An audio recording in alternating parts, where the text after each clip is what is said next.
Hello friends, कैसे हो आप सभी। आशा करता हूँ आप सभी अच्छे होंगे। दोस्तों, आज हम लोग देखेंगे कि रेलवे ग्रुप डी में जो 17 टाइप की कुल पोस्ट हैं उसमें किस पोस्ट पर क्या काम करना होता है तथा उसमें कर्मचारी की लाइफ स्टाइल कैसी है और उसमें प्रमोशन कैसा होता है। तो चलिए हम लोग बारी बारी से सभी पोस्ट को देखते हैं। तो पहला पोस्ट है असिस्टेंट वर्कशॉप, जो मैकेनिकल डिपार्टमेंट के अंतर्गत आता है। इसमें सिलेक्शन होने पर कर्मचारी को मैकेनिकल वर्कशॉप में असिस्टेंट के रूप में कार्य करना होगा। इसमें मैकेनिकल वर्कशॉप में मशीनों पर जैसे lathe machine, drill machine, etc पे अपने सीनियर स्टाफ के साथ काम करना होगा तथा उनकी मदद करना होगा। इसमें कर्मचारी को सामान एक जगह से दूसरी जगह ले जाने में तथा किसी पार्ट को जोड़ने या खोलने में अपने सीनियर अधिकारी के साथ मदद करना होगा।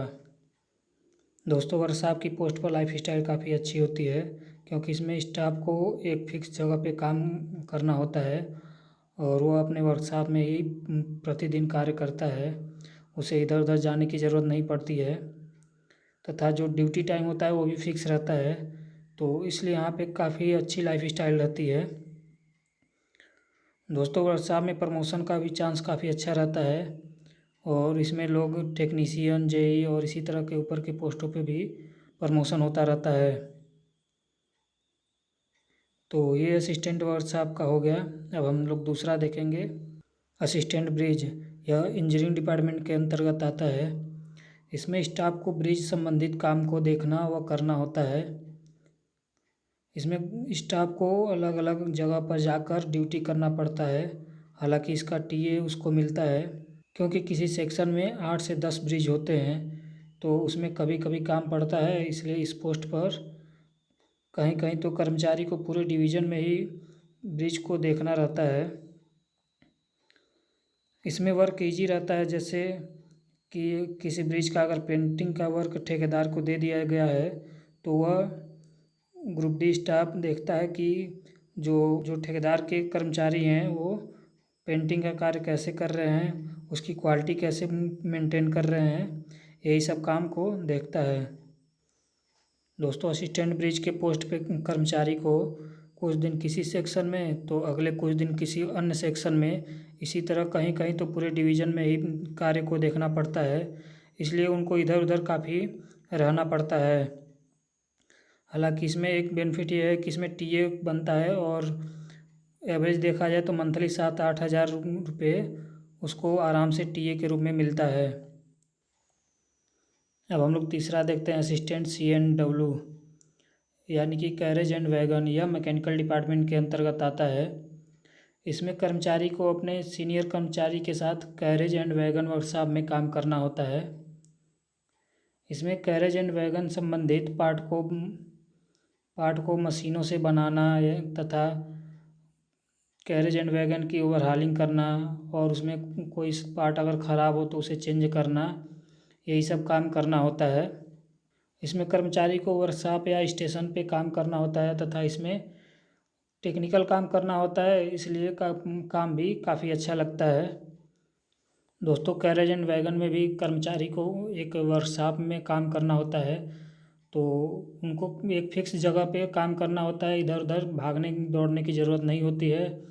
तो इस कारण इसमें लाइफ स्टाइल भी काफ़ी अच्छी है और इसमें प्रमोशन भी काफ़ी अच्छा खासा होता रहता है।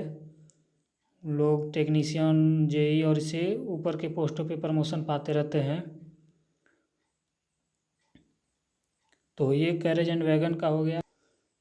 अब हम लोग चौथा पोस्ट देखते हैं, असिस्टेंट डिपार्ट, जो स्टोर डिपार्टमेंट के अंतर्गत आता है। इसमें कर्मचारी को स्टोर कीपर के रूप में कार्य करना होता है। जैसे वर्कशॉप में मेंटेनेंस के लिए सभी सामान का स्टोर रूम होता है, जहाँ से पार्ट को लाकर और मेंटेनेंस का कार्य किया जाता है। स्टोर्स कई प्रकार के होते हैं, जैसे मैकेनिकल से संबंधित, इलेक्ट्रिकल से संबंधित, सिग्नल से संबंधित तथा रेलवे में यूज होने वाले लोकोमोटिव के पार्ट से संबंधित, इसी तरह के कई प्रकार के स्टोर्स होते हैं। जिसमें जो स्टोर कीपर होता है उसको पूरा डिटेल रखना होता है कि कितने पार्ट्स हैं, कितने पार्ट्स किसी कर्मचारी द्वारा ले जाके यूज किया जा रहा है। इस तरह का पूरा लेखा जोखा उसे रखना होता है। इसमें भी कर्मचारी का एक फिक्स जगह पे ड्यूटी रहता है तथा उसका ड्यूटी टाइम भी फिक्स रहता है। इसलिए इस पोस्ट की भी लाइफ स्टाइल काफ़ी अच्छी है और इसमें भी प्रमोशन काफ़ी अच्छा खासा होता रहता है। तो चलिए अब हम लोग नेक्स्ट पोस्ट देखते हैं। 5th नंबर का असिस्टेंट लोको शेड डीजल, यह मैकेनिकल डिपार्टमेंट के अंतर्गत आता है। इसमें कर्मचारी को जो डीजल इंजन का लोको शेड होता है उसमें काम करना होता है, यानी कि एक फिक्स जगह पर उसे काम करना होता है। जब लोको में कोई खराबी या उसका ओवरहालिंग करना होता है तो उसको लोको शेड में लाकर उसका मेंटेनेंस एंड ओवरहालिंग का कार्य करना होता है। यह लोको शेड डीजल इंजन का होता है। इसमें देखना होता है कि इंजन में स्टीम प्रेशर सही बन रहा है, ब्रेक सिस्टम सही कार्य कर रहा है। इसी प्रकार के जो लोकोमोटिव होता है उसके सभी पार्ट को चेक किया जाता है और मेंटेनेंस का कार्य किया जाता है। दोस्तों इसमें भी कर्मचारी के लाइफ स्टाइल काफ़ी अच्छी रहती है, क्योंकि उन्हें एक फिक्स वर्कशॉप टाइप की जगह पे काम करना होता है और उनका ड्यूटी टाइम भी फिक्स रहता है तथा प्रमोशन भी इस पोस्ट पे अच्छा ही होता है। अब हम लोग अगला पोस्ट देखते हैं। Post number 6, assistant loco shed electrical, यह इलेक्ट्रिकल डिपार्टमेंट के अंतर्गत आता है। इसमें भी जिस प्रकार का कार्य डीजल लोको शेड में होता है, सेम उसी प्रकार का कार्य इलेक्ट्रिकल लोको शेड में भी देखने को मिलता है। काम सारा समान रहता है, केवल वहाँ पे डीजल इंजन का मेंटेनेंस और ओवरहालिंग का कार्य किया जाता था, तो यहाँ पे इलेक्ट्रिकल इंजन का मेंटेनेंस और ओवरहालिंग का कार्य किया जाता है। बाकी सारा लाइफ स्टाइल और promotion diesel engine loco shed की तरह ही समान है। अब हम लोग अगला पोस्ट देखते हैं। नंबर 7, असिस्टेंट ऑपरेशन इलेक्ट्रिकल, यह इलेक्ट्रिकल डिपार्टमेंट के अंतर्गत आता है।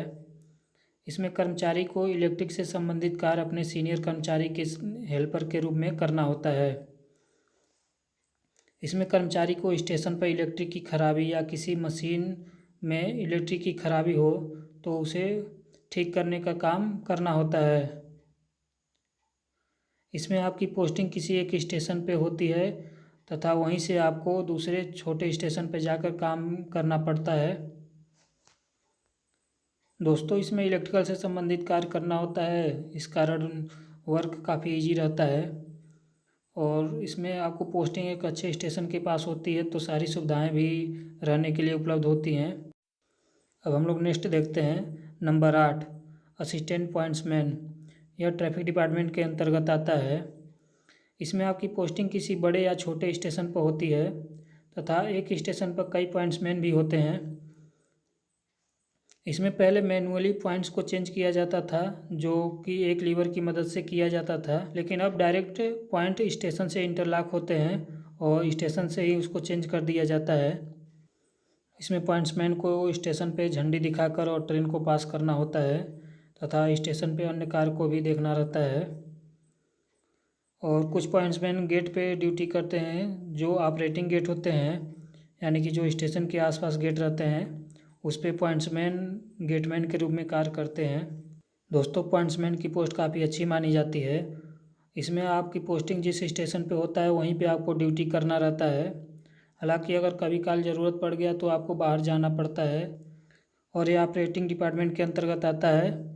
इसमें प्रमोशन काफ़ी अच्छा खासा देखने को मिलता है। इसमें प्रमोशन से आप गार्ड और स्टेशन मास्टर भी बन जाते हैं। तो देखा जाए तो पॉइंट्समैन की पोस्ट काफ़ी अच्छी होती है। अब हम लोग अगला देखते हैं। 9th नंबर का असिस्टेंट सिग्नल एंड टेलीकॉम, जिसको शॉर्ट फॉर्म में एसएनटी बोलते हैं, यह एसएनटी डिपार्टमेंट के अंतर्गत आता है। इसमें कर्मचारी की पोस्टिंग किसी एक स्टेशन पे होती है जो अपने सीनियर के हेल्पर के रूप में कार्य करता है। वहीं से उसको किसी अन्य स्टेशन पे जाकर भी कार्य करना होता है। इसमें कर्मचारी को सिग्नल और टेलीफोन को मेंटेनेंस का कार्य करना रहता है। इसी कारण से जब कभी सिग्नल या टेलीफोन ख़राब होता है तभी उनको कार्य करना पड़ता है, बाकी समय उन्हें केवल उपलब्ध रहना रहता है वहाँ पे। तो उन्हें जो स्टेशन और गेट पे टेलीफोन लगा रहता है उसमें अगर कोई ख़राबी रहती है तभी जाके उनको मेंटेनेंस का कार्य करना रहता है।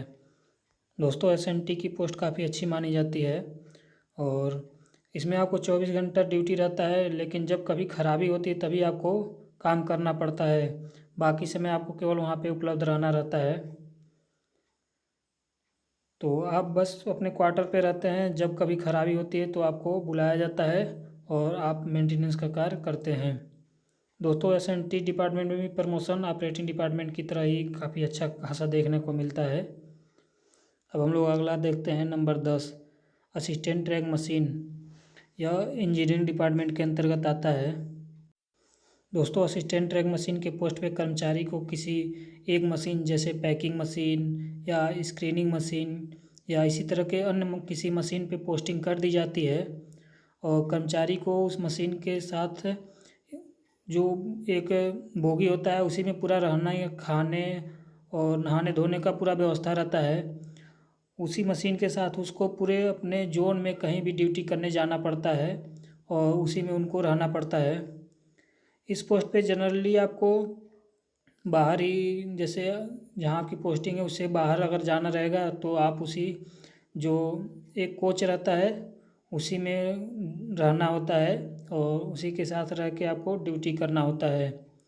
तो जनरली यही देखने को मिलता है कि आपको 25 दिन लगातार वहाँ पे ड्यूटी करना होगा, उसके बाद आपको 5 से 7 दिन की छुट्टी मिलती है। और इसमें क्या होता है कि आपको हमेशा लगभग में बाहर ही रह के ड्यूटी करना पड़ता है, इसलिए आपको पूरा 1 महीने का लगभग में टीए मिलता है। तो 14-15 हज़ार आपको टीए के रूप में मिलता रहता है। दोस्तों इस पोस्ट पे आपको एक फिक्स कोच में ही रहने को मिलता है और 20-25 दिन आपको उसी कोच के साथ गुजारना रहता है और कभी किसी स्थान पे आपको जाना रहता है, कभी किसी स्थान पे। तो इस कारण इसमें लाइफ स्टाइल का उतनी अच्छी नहीं है। हालांकि इसमें प्रमोशन देखा जाए तो काफ़ी अच्छा देखने को मिलता है और कुछ लड़के जो ट्रैक मेंटेनर होते हैं उनको भी ट्रैक मशीन पे पोस्टिंग कर दी जाती है। तो उसमें वर्क थोड़ा इजी रहता है, बस यही है कि आपको अलग अलग जगह पे जाके ड्यूटी करना पड़ता है। अगला देखते हैं 11 number, assistant TL and AC यानी कि ट्रेन लाइटिंग और एसी। यह इलेक्ट्रिकल डिपार्टमेंट के अंतर्गत आता है। इसमें कर्मचारी को जो ट्रेन लाइटिंग और एसी से संबंधित कार्य होता है उसको देखना रहता है। जैसे कोच में जो लाइट लगे रहते हैं, फैन, बल्ब, स्विच और एसी, ये सब उनको मेंटेनेंस का कार्य करना रहता है। दोस्तों इस पोस्ट पे आपको किसी स्टेशन पे या ट्रेन के साथ कुछ स्टेशनों के बीच में ट्रेवल करके और ट्रेन लाइट और एसी से संबंधित कार्य करना रहता है। तो इस पोस्ट पे भी कार्य उतना टफ नहीं है और इलेक्ट्रिक से संबंधित कार्य है तो कार्य इजी रहता है। दोस्तों इस पोस्ट पे भी लाइफ स्टाइल अच्छी रहती है क्योंकि आपको एक फिक्स ड्यूटी टाइम रहता है और इसमें प्रमोशन भी काफ़ी अच्छा खासा होता रहता है। अब हम लोग अगला देखते हैं 12 number, assistant TL and AC workshop.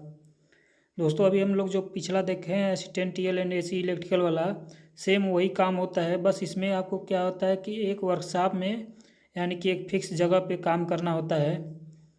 जब कोच को मेंटेनेंस के लिए वर्कशॉप में लाया जाता है तो वहाँ पे आपको ट्रेन लाइट से संबंधित यानी कि बल्ब, फैन, स्विच और इसी प्रकार के अन्य चीज़ें जो इलेक्ट्रिक से संबंधित हैं उसका मेंटेनेंस करना होता है। बाकी सारा कुछ जो पिछला हम बताए थे सेम उसी तरह है, केवल आपको इसमें एक फिक्स जगह पे ही ड्यूटी करना रहता है। अब हम लोग 13 नंबर देखते हैं, असिस्टेंट टीआरडी। यह इलेक्ट्रिकल डिपार्टमेंट के अंतर्गत आता है। सबसे पहले जहाँ पे इलेक्ट्रीफाइड ट्रैक होता है वहाँ पे प्राइवेट के माध्यम से इलेक्ट्रिफिकेशन का कार्य कंप्लीट कर दिया जाता है और जब इलेक्ट्रिफिकेशन यानी कि पूरे सेक्शन में अच्छी तार फैला दिया जाता है तो प्राइवेट संस्था द्वारा रेलवे को हैंडओवर कर दिया जाता है। इसके बाद जब हैंडओवर हो जाता है तो रेलवे के कर्मचारी ही जो वो अच्छी तार होता है उसका मेंटेनेंस और अगर कोई फॉल्ट होता है तो कम उसको सही करते हैं। तो जो असिस्टेंट टीआरडी होता है उसमें जो कर्मचारी होता है उसको यही जो OHC तार होता है जो इंजन के ऊपर होता है जिससे इलेक्ट्रिक सप्लाई दिया जाता है, अगर इसमें कोई फॉल्ट होता है तो उसको मेंटेनेंस करना होता है। इसके लिए वो सेक्शन में एक टावर वैगन दिया जाता है, उस एक छोटा सा इंजन सहित बोगी रहता है, उसके थ्रू वो जाते हैं पूरे सेक्शन में अगर कहीं ख़राबी होती है और उसको मेंटेन करते हैं। इसके साथ साथ उनको महीने या 15 दिन पे पेट्रोलिंग भी करना रहता है, यानी कि सेक्शन में देखना रहता है कि कहीं कोई बोल्ट ढीला नहीं है। जो अर्थिंग प्लेट लगाता है उसको चेक करना होता है कि कोई ढीला तो नहीं है, क्योंकि अगर अर्थिंग प्लेट ढीला रहेगा तो शॉक लगने का चांस रहता है। तो असिस्टेंट टीआरडी में यही देखना रहता है। और इसमें भी कार ज़्यादा टफ नहीं रहता है, कार हल्का ही रहता है और प्रमोशन भी काफ़ी अच्छा खासा इसमें भी होता है। तो असिस्टेंट टीआरडी की पोस्ट भी काफ़ी अच्छी मानी जाती है और काफ़ी लड़के इसको पसंद भी करते हैं।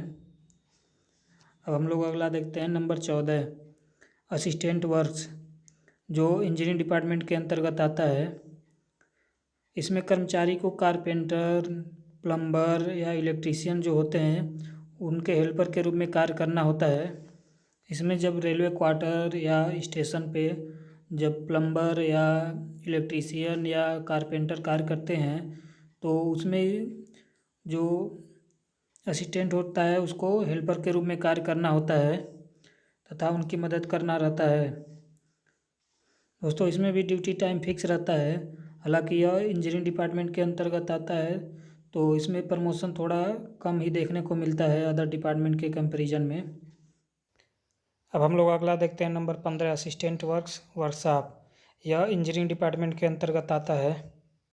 इसमें कर्मचारी को असिस्टेंट के रूप में जैसे कि जो वेल्डर हो गए, प्लम्बर हो गए या अदर मिस्त्री होते हैं उनको असिस्टेंट के रूप में कार्य करना होता है, जैसे कि टूल को या जॉब को एक स्थान से दूसरे स्थान शिफ्ट कराने में मदद करना, यही सब काम होता है।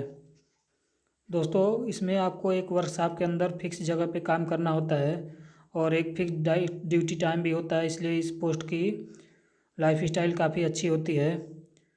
दोस्तों यह भी इंजीनियरिंग डिपार्टमेंट के अंतर्गत आता है। तो इंजीनियरिंग डिपार्टमेंट के अंतर्गत जितने भी पोस्टें हैं उसमें प्रमोशन काफ़ी ख़राब देखने को मिलता है अदर डिपार्टमेंट के कंपैरिजन में। अब हम लोग अगला देखते हैं नंबर 16, हॉस्पिटल असिस्टेंट। यह मेडिकल डिपार्टमेंट के अंतर्गत आता है। इसमें जो कर्मचारी की पोस्टिंग होती है वह रेलवे हॉस्पिटल में होती है और वह डॉक्टर के असिस्टेंट के रूप में कार्य करते हैं। जैसे आप देखे होंगे कि हॉस्पिटल में जो छोटे छोटे मशीन होते हैं उसे एक स्थान से दूसरे स्थान पे ले जाना, ले आना और बेड को मेंटेन करना, कूलर, फैन, ये सब भी इधर उधर अगर शिफ्ट करना होता है तो ये हॉस्पिटल असिस्टेंट ही करते हैं। दोस्तों हॉस्पिटल असिस्टेंट की पोस्ट काफ़ी अच्छी मानी जाती है। इसमें आपको किसी रेलवे हॉस्पिटल में पोस्टिंग कर दी जाती है, वहीं पे आपको कार्य करना होता है और इसमें कार्य भी काफ़ी हल्का रहता है और आपको हमेशा एक हॉस्पिटल के अंदर ही काम करना रहता है। इस कारण यहाँ पे लाइफ स्टाइल भी काफ़ी अच्छी रहती है और एक फिक्स ड्यूटी टाइम रहता है। तो ये हॉस्पिटल असिस्टेंट का हो गया। अब हम लोग अगला देखते हैं नंबर 17, ट्रैक मेंटेनर ग्रेड 4। यह इंजीनियरिंग डिपार्टमेंट के अंतर्गत आता है। दोस्तों ये जो कुल 17 टाइप के पोस्ट हैं उसमें सबसे ख़राब पोस्ट ट्रैक मेंटेनर का होता है। हालांकि ग्रुप डी में सबसे ज़्यादा पोस्ट इसी का ही निकलता है।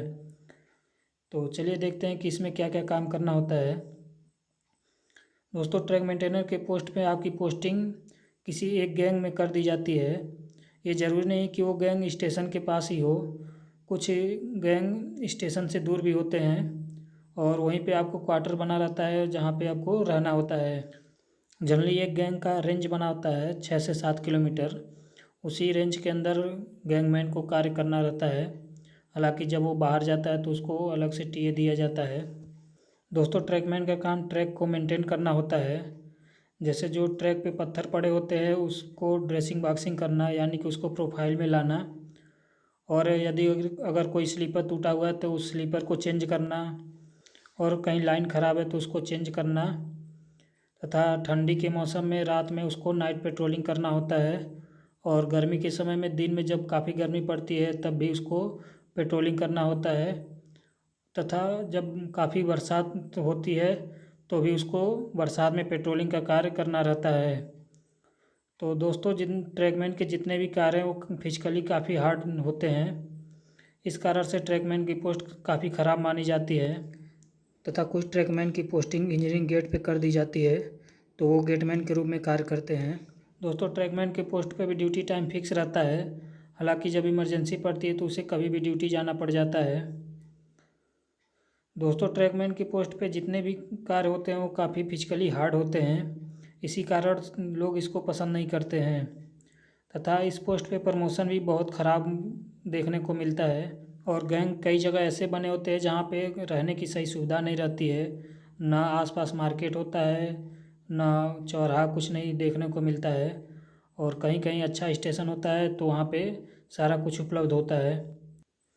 तो दोस्तों, ये ग्रुप डी के जो टोटल 17 पोस्ट हैं उसका हम लोग डिटेल में देखें कि किस पोस्ट पे क्या काम करना होता है, लाइफ स्टाइल कैसी होती है, तथा प्रमोशन कैसा होता है। दोस्तों, इस वीडियो को बनाने में काफ़ी मेहनत लगी है, तो अगर प्लीज़ वीडियो अच्छी लगे तो लाइक करिएगा और चैनल को भी सब्सक्राइब कर लीजिएगा, तथा अपने दोस्तों को शेयर कर दीजिएगा। दोस्तों, अगर रेलवे संबंधित कोई डाउट पूछना हो तो कृपया आप हमारे चैनल को सब्सक्राइब कर लें, और कमेंट में आप पूछ सकते हैं। मुझे जब टाइम मिलता है तो मैं कमेंट का रिप्लाई ज़रूर करता हूँ। चलिए फिर बाद में मिलते हैं। धन्यवाद।